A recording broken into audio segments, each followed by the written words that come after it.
You are watching Live OK Television. Life okay समाचारको साथमा Balbatika school Pepsicola learning made simple Jiva live to your style wellness mall natural way to improve your health. नमस्कार, life okay समाचारमा स्वागत छ। सुरुमा मुख्य समाचार। थप 430 जनामा कोरोना पुष्टि।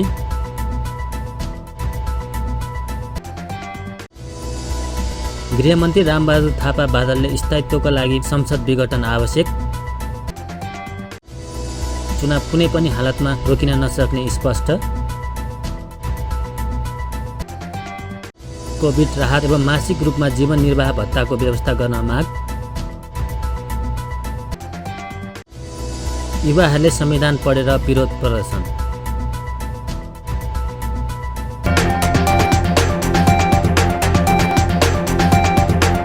अब समाचार विस्तारमा। नेपालमा मंगलबार थप 430 जनामा कोरोना पुष्टि भएको छ।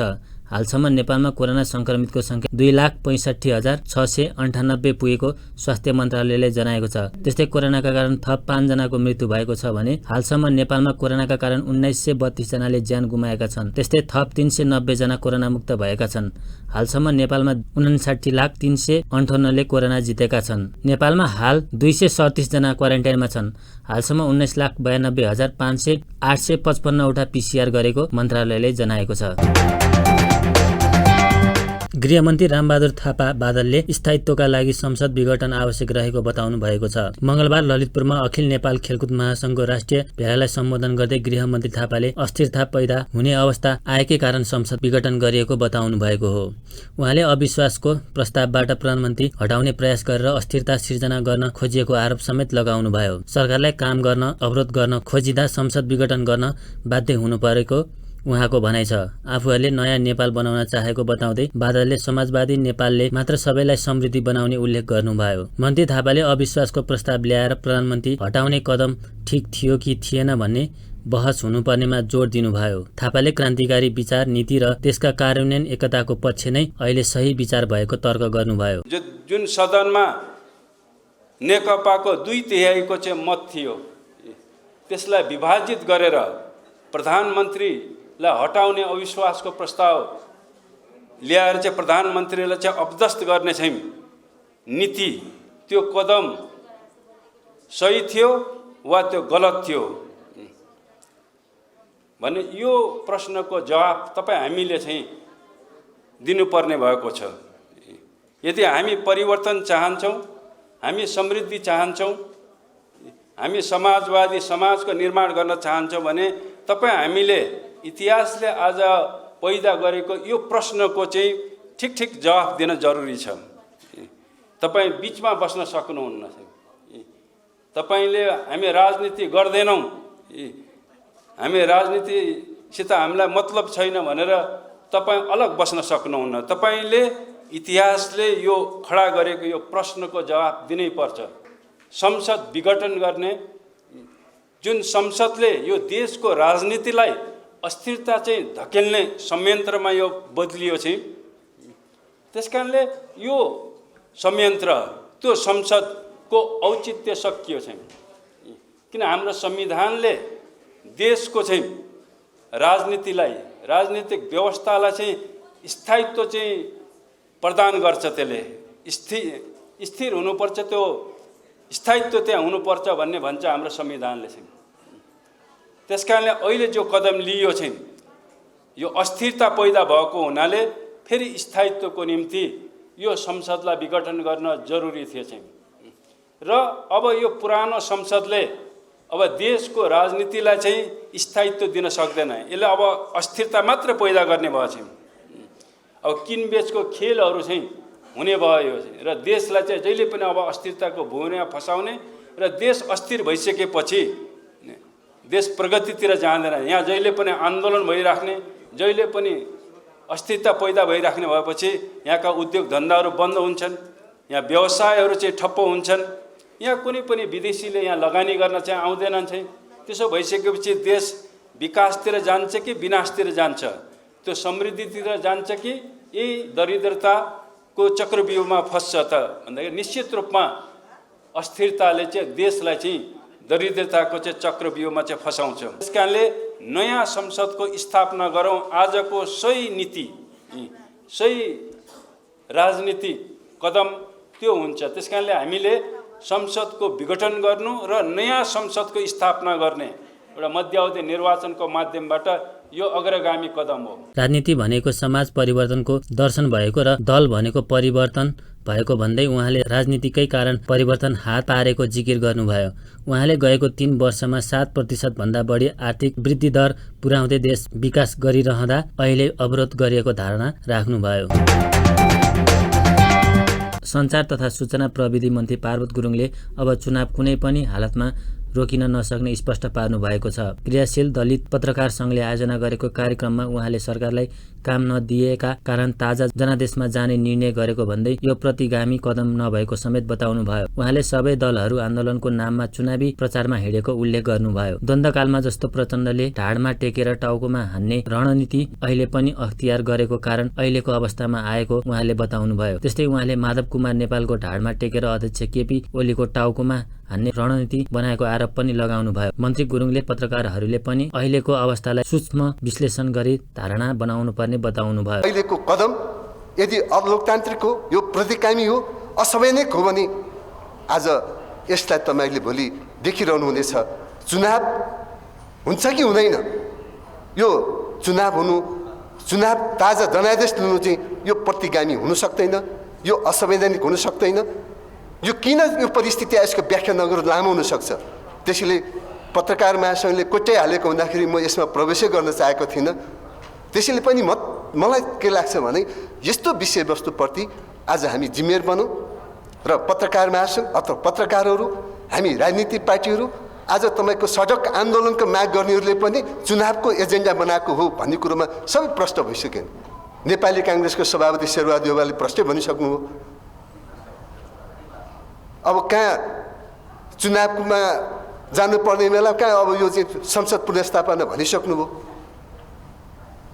भने यो परिस्थिति एउटा चुनावको परिस्थिति गइरहेको बेलामा अब यसलाई चाहिँ ताजा जनादेश लिने कुरोमा अब फेरि पनि यो चाहिँ कहीँ स्वतन्त्रता छ र कहीँ कु भएको छ र कहीँ तपाईँको व्यक्तिगत रूपमा कहीँ यसलाई चाहिँ ताजा यो जनादेश काम लागेन, यसले मुलुकलाई अग्रगति दिन सकेन, यो अनिर्णयको बन्दी बन्न पर्यो, यो सरकारले काम गर्न सकेन, यो संरचनाले काम गर्न सकेन, नयाँ जनादेश ल्याउँ भन्नु फेरि जनताकै बिचमा जाने कुरो यो पक्कै पनि प्रतिगामी होइन, यो असंवैधानिक होइन। त्यसले पनि म तपाईँहरूलाई धेरै हामीले सोच विचार गरिकन हामीले धेरै यसको विरोध गर्ने भन्दा पनि यसलाई सन्तुलित ढङ्गले यसलाई द्वन्द्व न्यूनीकरण गर्ने हिसाबले हामी काम गरौँ, हाम्रा कलमहरू चलाउँ, हामीले त्यो अनुसारको सञ्चारकर्मीको भूमिका निर्वाह गरौँ। सञ्चारकर्मीहरू गैर जिम्मेवार बन्ने र अत्यन्त द्वन्द्व चर्काउने र विवादमा ल्याउने काममा पत्रकारहरू नगरौँ। मलाई त लाग्छ, मैले अन्तिममा भन्न चाहन्छु, अहिलेको परिस्थिति भनेको जनयुद्धको समयमा तत्कालीन माओवादीले लिएको थियो, ढाडमा टेकेर टाउकोमा हान्ने भन्ने रणनीति थियो। आज प्रचण्डले माधव नेपालको ढाडमा टेकेर प्रधानमन्त्री केपी ओलीको टाउकोमा हान्ने भन्दा यो प्रजातन्त्रकै टाउकोमा हान्ने, संविधानकै टाउकोमा हान्ने रणनीति लिएको हो। उहाँको त्यो हिजोको जनयुद्धको रणनीति अहिले फेरि पनि यो अहिलेको यसमा चाहिँ फेरि पनि कपी गर्दाखेरिको परिस्थिति पनि हो। माधव नेपालले पनि प्रचण्डको ढाडमा टेकेर केपी ओलीको टाउकोमा हान्दाखेरिको परिस्थितिबाट यो जन्मेका कुराहरू हुन्। त्यसैले मलाई यो जनयुद्धको समयमा ढाडमा टेकेर टाउकोमा हान्ने रणनीतिबाट जुन असफल थियो, अहिले उहाँहरूको अहिलेको त्यो रणनीति पनि असफल हुन्छ। असफल यात्रामा कोही कसैले विज्ञप्ति दिएर अत्यन्तै आनन्द नलिउँ। कार्यक्रममा क्रियाशील पत्रकारहरूलाई सम्मान गरिएको थियो। नेपाल पत्रकार महासङ्घ काठमाडौँ शाखाले अङ्ग्रेज सञ्चारकर्मीहरूलाई विशेष कोभिड राहत एवं मासिक रूपमा जीवन निर्वाह भत्ताको व्यवस्था गर्न माग गरेको छ। मंगलबार सिंहदरबारमा सञ्चार तथा सूचना प्रविधि मन्त्री माननीय पार्वत गुरुङलाई 16 बुँदे ज्ञापन पत्र बुझाउँदै महासङ्घ काठमाडौँले 60 वर्ष उमेर पुगेका र 25 वर्षभन्दा बढी समय निरन्तर पत्रकारिता गरिसकेका ज्येष्ठ तथा अग्रज सञ्चारकर्मीहरूलाई विशेष कोभिड राहत एवं मासिक रूपमा जीवन निर्वाह भत्ताको व्यवस्था गर्न सरकारको ध्यानाकर्षण गराएको हो। त्यस्तै समानुपातिक ज्ञापन नीति लागू नहुन्जेलका लागि स्थायी र प्रदेश तहबाट उपलब्ध गराइने विज्ञापन समानुपातिक ढंगले वितरण गर्ने व्यवस्थाका लागि नीतिगत कदम चाल्न पनि सो शाखाले माग गरेको छ। ठूला सञ्चार गृहहरूमा अहिलेसम्म श्रमजीवी पत्रकार ऐन लागू हुन नसकेको भन्दै तत्काल सरकारले हस्तक्षेप गरी ऐन लागू गराउन माग गरिएको शाखाका अध्यक्ष शान्ताराम बिडारीले जानकारी दिनुभयो। त्यस्तै उहाँले सूचना विभागको परिचय पत्र भएका सञ्चारकर्मी र सञ्चालनमा रहेका सञ्चार गृहलाई निशुल्क इन्टरनेट सुविधा उपलब्ध गराउनका साथै एक सञ्चार गृह एक सवारी साधनको व्यवस्था गरी भन्सार छुटको नीति ल्याउन माग गरिएको जानकारी बताउनुभयो। अनलाइन न्युज पोर्टलहरूको नवीकरणको म्याद यही पुस मसान्तसम्म मात्र रहेको र कोभिडका असरका कारण लामो समय कार्यकाल बन्द रहँदा त्यसको प्रत्यक्ष प्रभाव नवीकरण कार्यमा पर्न गएको अवस्था छ। सूचना विभागमा हुने कागजी उल्झनका कारण अधिकांश अनलाइनहरू अहिलेसम्म पनि नवीकरण हुन नसकेको अवस्थामा सोको म्याद अर्को 3 महिना थप गरियोस्। 2. कोरोना भाइरसको प्रभावले भरीकरणमा परेका पत्र पत्रिकाहरूको बिल सूचना विभागमा पुर्याउन केही ढिला भएका कारण बिल बुझ्ने र भुक्तानी दिने कार्य विभागले रोकेकोमा तत्काल बिल मगाएर भुक्तानीको व्यवस्था गरियोस्। 3. समानुपातिक विज्ञापन प्रणाली हालसम्म लागू हुन सकेको छैन। समानुपातिक विज्ञापन नीति लागू नहुन्जेलका लागि स्थानीय र प्रदेश तहबाट उपलब्ध गराइने विज्ञापन समानुपातिक ढाँचाले वितरण गर्ने व्यवस्थाका लागि नीतिगत कदम चालियोस् र कोभिडको प्रभावले साना तथा स्वरोजगारमुखी पत्र पत्रिकाहरूलाई निकै आर्थिक सङ्कट परेको हुनाले हाल सूचना विभाग मार्फत प्रदान गरिँदै आएको लोक कल्याणकारी विज्ञापनलाई दोब्बर वृद्धि गरियोस्। 4. विभिन्न सञ्चार माध्यममा कार्यरत श्रमजीवी पत्रकारलाई पारिश्रमिक नदिई निष्कासन गर्ने र बेरोजगार बनाउने, खाइपाई आएको सुविधा कटौती गर्ने जस्ता कार्यलाई रोक्दै कोभिडका कारण मर्कामा परेका मिडियाहरूलाई अनुदानको व्यवस्थाको साथै पीडित सञ्चारकर्मीहरूलाई तत्काल पुनर्बहाली र पारिश्रमिक उपलब्ध गराउने वातावरण बनाउन यथाशीघ्र पहल गरियोस्। ज्ञापन पत्र बुझ्दै मन्त्री गुरुङले महासंघको माग सकारात्मक रहेको बताउनुभयो। त्यस्तै उहाँले परिवर्तित सन्दर्भमा सञ्चारकर्मीले सन्तुलन र सही सूचना सम्प्रेषण गर्नुपर्नेमा जोड दिनुभयो। अनि जे प्रेस स्वतन्त्रताको नाममा जे स्वतन्त्रता पनि हुने किसिमले यसलाई अराजकता अनि अलिकति द्वन्द्व धन बढाउने तर्फ पत्रकार महासङ्घको पनि ध्यान आकर्षण गराउन चाहन्छु। हामीलाई पनि ध्यान आकर्षण गराउनु, पत्रकार महासङ्घलाई पनि ध्यान आकर्षण गर्नु पर्छ। अलिकति यो किसिमले पनि हामी त्यसैले त हामी एउटा सहकार्य गर्छौँ समाजलाई एउटा फेरि पनि हामी मिलेर हामी राज्यकै एउटा चाहिँ हामी छौँ। राज्यलाई बलियो बनाऊँ, राज्यको एउटा सम्मान बढायौँ भने त्यो राज्यको हामी नागरिक, हामी पत्रकार हौँ, हामी नागरिक समाज हौँ, हामी जनप्रतिनिधि सरकार हौँ, हामी सबैको गौरव हुन सक्छ। राज्य कमजोर हो, देश बर्बाद भयो भने अनि हामी त्यो देशको नागरिक कमजोर हुन सक्छौँ। त्यसैले हामी राज्यलाई बलियो बनाऊँ, हामी पत्रकार पनि बलियो हुन्छौँ, हामी समाज पनि बलियो हुन्छौँ, सबै बलियो हुन्छौँ। बलियो सरकार बनाउने काममा लागौँ। पत्रकारहरूलाई समयसरी यस्तै घटना यस्तै सङ्कटको बेलामा पत्रकारहरूको कलम र पत्रकारहरूको न्युजले साँच्चै समाजमा एउटा रूपान्तर भएको, यस्ता सङ्कटहरूको पनि न्यूनीकरण भएको हामीले महसुस गर्न पाऊँ। त्यही कुरोप्रति पनि म अपेक्षा गर्न चाहन्छु। महासङ्घ काठमाडौँ शाखाले प्रेस काउन्सिलद्वारा गरिँदै आएको पत्र पत्रिकाहरूको वर्गीकरण वैज्ञानिक पारदर्शी र न्यायोचित ढङ्गले गर्न पनि माग गरेको छ। संविधान विघटन असंवैधानिक भएको भन्दै युवाहरूले संविधान पढेर विरोध प्रदर्शन गरेका छन्। नेपाली काङ्ग्रेस युवा प्रचार नेटवर्क आबद्ध विद्यार्थीहरूले संविधानमा हुँदै नभएको प्रावधानलाई टेकेर संसद विघटन गरेको भन्दै मंगलबार काठमाडौँको माइती घरमा संविधान पढेर विरोध प्रदर्शन गरेका हुन्।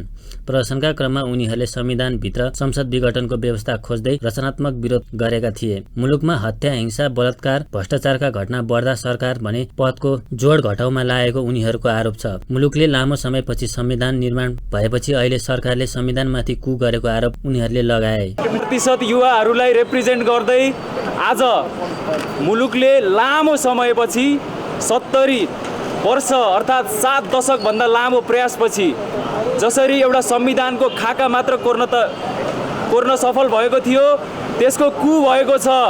यसमा हामी राष्ट्रको मात्र दुर्गति भोगिरहेको छैन, युवाहरूको पनि भविष्य अन्यल भइरहेको छ। लोकतन्त्रले अवसरहरू दिन्छ, तर लोकतन्त्रलाई नै मास्ने गरी संविधानको मूल कानुनमाथि आज कु भएको छ। उनीहरूले सरकारको कदमले लोकतन्त्र खतरामा परेको तर्क समेत गरे। आफ्ना छोराको हत्यारालाई कारबाहीको माग राखेर लामो समयदेखि सङ्घर्षरत गोर्खा फुजेलकी गङ्गामाया अधिकारीको जीवन रक्षाको माग गर्दै मङ्गलबार काठमाडौँको वीर अस्पताल अगाडि मानव अधिकारीवादीहरूले शान्तिपूर्ण प्रदर्शन गरेका छन्। 3 साता लामो आमरण अनसनका कारण अधिकारीको स्वास्थ्य अवस्था अत्यन्तै नाजुक भएको भन्दै उनीहरूले शान्तिपूर्ण प्रदर्शन गरेका हुन्। 2061 साल जेठको 24 गते आफ्ना माओवाली हजुरबा हजुरआमा भेट्न चितवन आएका बेला अधिकारीका 16 वर्षीय छोरा कृष्ण प्रसाद अधिकारीको हत्या भएको थियो। गङ्गामायाको स्वास्थ्य बिग्रिएको भन्दै सरकारलाई दबाब दिन गङ्गामाया बचाऊ अभियान गर्नु परेको मानव अधिकारीवादी इन्द्र अर्यालले बताउनुभयो। हाम्रा राज्य संयन्त्रहरू, अनुसन्धान गर्ने निकायहरू, अन्तर्राष्ट्रिय निकायहरू कसैले पनि वास्तवमा औचित्यपूर्ण सरकार नदेखाएको त्यसकारणले गर्दा उहाँले जुन न्याय माग्नु भएको छ त्यसमा हाम्रो एकबद्धता छ। हामी मानवाधिकार कर्मी साथीहरू छौँ, पीडित साथीहरू हुनुहुन्छ, सम्पूर्ण साथीहरू हाम्रो एकबद्धता छ। किनभने त्यो न्यायका पक्षमा सधैँ हामी उभिन्छौँ एकातिर भने, अर्कोतिर उहाँको जीवन रक्षा अहम प्रश्न भएर आएको छ। उहाँ 23 दिन भयो आज चाहिँ उहाँले औषधि नखाएको, पानी नखाएको, होइन, अन्न त उहाँले खानुहुन्न थियो। त्यति हुँदाहुँदै पनि सरकार लगायत कसैले पनि सरकारवाला निकायले चासो देखाएनन्। उहाँका मागप्रति चाहिँ चासो नदेखाएको कारणले गर्दाखेरि उहाँको जीवन रक्षा एकातिर र उहाँले मागेको माग, न्यायको माग जायज माग हो। त्यो जायज माग पुरा हुनुपर्छ र उहाँले न्याय पाउनुपर्छ। उहाँको छोराको हत्यारालाई कारबाही हुनुपर्छ, चाहे त्यो जुनसुकै खालका प्रक्रिया हुन्। अदालतले एक थोक भनोस्, अनुसन्धानले अर्को थोक भनोस्, विदेशी निकायहरूले अर्को थोक भनुन्, त्यो आफ्नो ठाउँमा छ। तर उहाँको छोराको हत्या भएको हो भन्ने कुरा प्रमाणिक छ र हत्या गरेको भइसकेपछि उहाँले एलिगेट गरेको मान्छे होइन रहेछ भने पनि सरकारको ड्युटी के हो भने त्यो हत्यारा पत्ता लगाएर वास्तविक हत्यारालाई कारबाही गर्ने सरकारको ड्युटी हो। त्यो ड्युटीबाट सरकार च्युत हुन सक्दैन र त्यसलाई तपाईँको मोनिटरिङ गर्ने, त्यसलाई वाच गर्ने भूमिकाबाट अन्य निकायहरू जो सरकार राख्छन् न्यायका पक्षमा, द्वन्द्वका पक्षमा, द्वन्द्वकालीन घटनाहरूका पक्षमा, ती सरकार राख्ने निकायहरूले पनि यसमा चासो देखाउनु पर्यो र गङ्गामायाको जीवन रक्षा गर्नु पर्यो र गङ्गामायालाई न्याय दिलाउनु पर्यो भनेर हामी सबै चाहिँ यहाँ उपस्थित भएका छौँ। तपाईँहरूको प्रदर्शन चाहिँ होइन किन किस्तामा भइरहेछ त? प्रदर्शन चाहिँ उहाँ अनसन बस्नु भएको छ र त्यसरी अनसन बस्दाखेरि हामी परिस्थिति बमोजिम उहाँको क्रिटिकल अवस्था देखिसकेपछि चाहिँ त्यो क्रिटिकल अवस्थाका लागि खबरदारी गर्नका लागि बसेको। अब किस्ता केलाई भन्नुभयो त्यो चाहिँ म जान्दिनँ फेरि। बेला मात्र बस्नुहुन्छ होइन? अनि सधैँ बस्ने त हाम्रो ड्युटी होइन, जागिर होइन नि। हामीले जागिर खाएको छैनौँ। गङ्गामाया अधिकारी चाहिँ बस्नुहुन्छ अनि वर्षैभरि यहाँ हामी धर्ना बस्ने हाम्रो ड्युटी होइन। मात्र कुरो के हो भने न्यायका पक्षमा आवाज उठाउने हाम्रो काम हो। त्यो आवाज उठाउने काम हामीले गरेका छौँ र त्यो हामी गर्छौँ। त्यो चाहिँ प्रतिवादीले हटाए।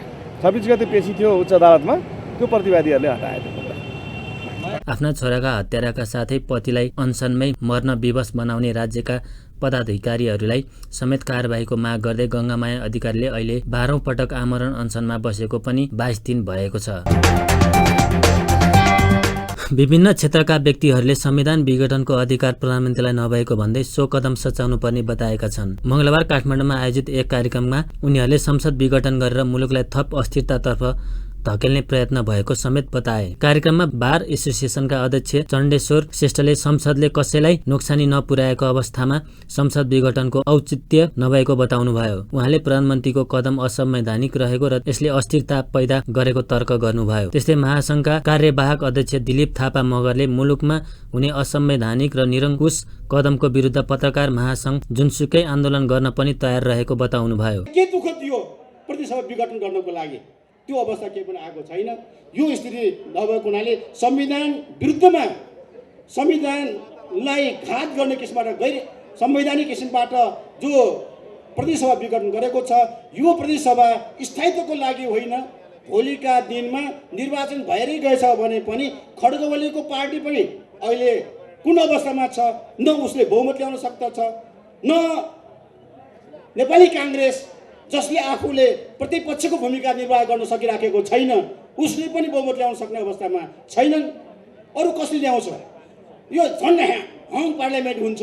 त्यो हङ पार्लियामेन्ट भएको अवस्थामा झन् अझ अस्थिरता पैदा हुन्छ। आफू झन्नै 2/3 मेजोरिटी भएको अवस्थामा यसरी विघटन गर्दाखेरि झन् अस्थिरतातर्फ लैजाने काम हुन्छ। हामी अहिले पनि आन्दोलनमै छौँ।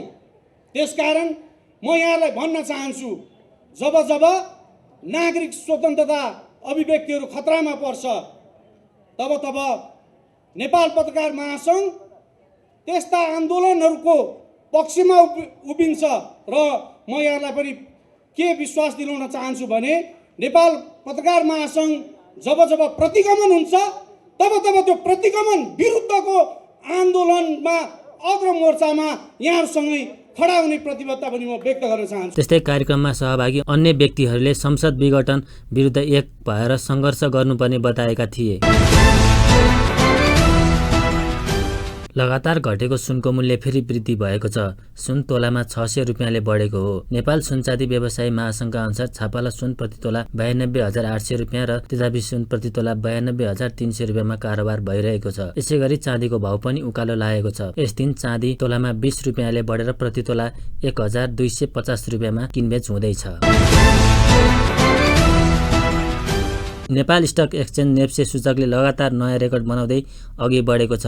पछिल्लो 4 दिन लगातार नयाँ रेकर्ड बनाउँदै आएको नेप्से सूचकले पनि 28 अङ्कले बढेर अल टाइम हाई नयाँ रेकर्ड बनाएको छ। नेपाल स्टक एक्सचेन्जले पछिल्लो 5 दिनमा 102.23 अङ्कले बढेर सेन्चुरी मारेको छ। नेप्सेमा 28 अङ्कको उछाल देखिएको हो। पछिल्लो समय ब्याङ्किङ समूहको लगानीकर्ताको आकर्षण बढ्दै गएकोमा बिमा र हाइड्रो पावर कम्पनीहरूमा आकर्षण बढेको छ। कारोबारमा आएका 12 वटा उपसमूह मध्ये हाइड्रो पावर उपसमूह सूचक सबैभन्दा धेरै 3.6% बढेको छ भने जीवन बिमा र निर्जीवन बिमा उपसमूहको सूचक क्रमशः 2.66% र 2.67% बढेको छ। यस दिन व्यापार उपसमूहको सूचक भने 0.61% घटेको छ। नेप्से सूचक 1.25% बढेर 2267.73 बिन्दुमा पुगेको छ। यो नेप्से सूचकले कायम गरेको हालसम्मकै उच्च बिन्दु हो। त्यस्तै सेन्सिटिभ सूचक पनि 3.89 अङ्कले बढेर 433.28 बिन्दुमा पुगेको छ। नवनियुक्त युवा तथा खेलकुद मन्त्री दावाङ लामाले खेलकुदमा रहेको चुनौतीलाई सहकार्य गर्दै पन्छ्याउने बताउनु भएको छ। राष्ट्रिय खेलकुद परिषदद्वारा मंगलबार आयोजित मन्त्री तामाङको स्वागत तथा विदाई कार्यक्रममा उहाँले खेलकुदमा रहेको चुनौतीलाई सरोकारवालाहरूसँग सहकार्य गर्दै पन्छ्याउने बताउनु भएको हो। उहाँले खेल क्षेत्रको विकास र विस्तारका लागि सरकार प्रतिबद्ध रहेको जानकारी पनि दिनुभयो। त्यस्तै उहाँले खेल क्षेत्रमा विद्यमान समस्याका बारेमा पनि छिटै सरोकारवालासँग छलफल गर्ने जिकिर गर्नुभयो। निकाय र व्यक्तित्वहरूसँग र यो राष्ट्रिय खेलकुद परिषद सँगसँगै आवश्यक निकाय र व्यक्तित्वहरूसँग आवश्यक औपचारिक अनौपचारिक छलफल हुने नै छ, जसले गर्दाखेरि हाम्रो खेल क्षेत्रमा जे जति राम्रा काम भएका छन्, जे जति अनुसरणीय काम भएका छन्, इतिहासमा स्वर्ण अक्षरले लेखिएका छन्, ती सबै हाम्रा उपलब्धिहरूलाई हामी उच्च सम्मान गर्दै हाम्रो अगाडि देखा परेका समस्या, हाम्रो अगाडि देखा परेका चुनौती र अझ हामीले चुनौती सँगसँगै गर्न सक्ने यो खेल क्षेत्रको सम्भावना पक्षलाई मन्त्रालयको तर्फबाट, मेरो तर्फबाट आवश्यक र अन्तर सम्बन्धित निकायहरूसँग समन्वय हुनेछ, पहल गर्नेछु र यहाँहरूसँगै सहयात्रा गर्दै सहकार्य गर्दै देखा परेका ती समस्यालाई पन्छाउँदै, देखा परेका चुनौतीहरूलाई पन्छाउँदै सम्भावना र आवश्यक विषयहरूमा यहाँहरूसँग हातमाल गर्दै अगाडि बढ्नेछु। म यो कुरा यहाँहरूसँग राख्दै जहाँसम्म केही विषयहरू अलिक विचार्ने छन्, सोचनीय छन्, निकै गहिरिएर जानुपर्ने भन्ने कुराहरू छ, मैले अघि नै पनि राखिसकेँ। यी विषयहरूमा मन्त्रालयको तर्फबाट आवश्यक समन्वय र पहल हुनेछ, गर्नेछु। राखेपा सदस्य सचिव रमेश कुमार सिलवालले ऐन अनुसार कर्मचारी समायोजन गर्नु र लामो समयदेखि रोकिएको कर्मचारी बढुवा गर्नुपर्ने आवश्यकता औँल्याउँदै चालु आर्थिक वर्षमा खेलकुदका लागि विनियोजित बजेट थोरै भएकाले त्यसमा वृद्धिका लागि पहल गरिदिन आग्रह गर्नुभयो। बागमती प्रदेशभित्रको लागि तत्कालको समाधानको निम्ति हामीले बागमती प्रदेशको सदस्य सचिवज्यूलाई डाकेर उहाँसँग कुराकानी गरेर उहाँसँग छलफल गरेर उहाँको लिखित अनुरोधमा यो वर्षको निम्ति बागमती प्रदेशको चाहिँ त्यहाँ राष्ट्रिय खेलकुद परिषदसँग समन्वय गरेर जिल्ला जिल्लाले काम गर्ने भनेर हामीले टुङ्ग्याएका छौँ। आज बिहान मात्रै मैले कर्णाली प्रदेशको सदस्य सचिवसँग बसेर कर्णाली प्रदेशभित्रको लागि पनि यो वर्षलाई त्यही मोडेलमा नै हामी अगाडि बढेर कर्मचारीलाई हाललाई अस्थायी रूपले त्यहाँ बसेर कार्यरत गर्ने एउटा स्थिति बनाएका छन्। मलाई लाग्छ छिटै नै अरू प्रदेशहरूमा पनि प्रादेशिक रूपमा 2 नम्बर प्रदेशमा अहिलेसम्म ऐन आएको छैन। 2 नम्बर बाहेक अरू प्रदेशहरूमा ऐन आइसकेको हुनाले त्यहाँ पनि यो समायोजन प्रक्रिया चाहिँ अगाडि बढ्छ भन्ने मैले विश्वास लिएको छु। र यो पूर्वाधार निर्माणको हिसाबमा बजेट कम भए पनि राष्ट्रिय खेलकुद परिषदले धेरै नै मेहनत परिश्रम गरेको छ। यसमा युवा तथा खेलकुद मन्त्रालय र मन्त्रीज्यूको पनि निकै नै ठुलो सहयोग हामीलाई प्राप्त भएको छ। सदस्य सचिव सिलवालले कोभिड-19 का कारण 9 राष्ट्रिय खेलकुद सार्नु परेको बताउँदै बिस्तारै नेपाली खेलकुदले गति लिन थालेको बताउनुभयो। कार्यक्रमपछि मन्त्री तामाङले त्रिपुरेश्वर स्थित दशरथ रङ्गशालाको निरीक्षण पनि गर्नुभएको थियो। अन्त्यमा प्रमुख समाचार फेरि एकपटक। थप 430 जनामा कोरोना पुष्टि।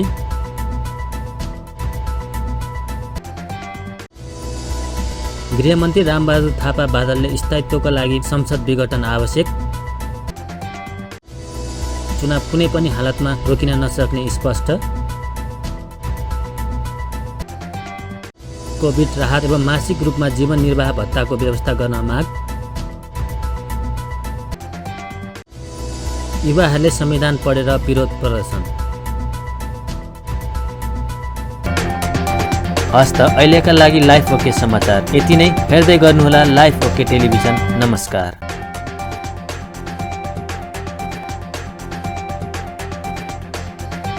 लाइफ ओके समाचारको साथमा Balwatika school Pepsicola learning made simple. Jiva alive to your style.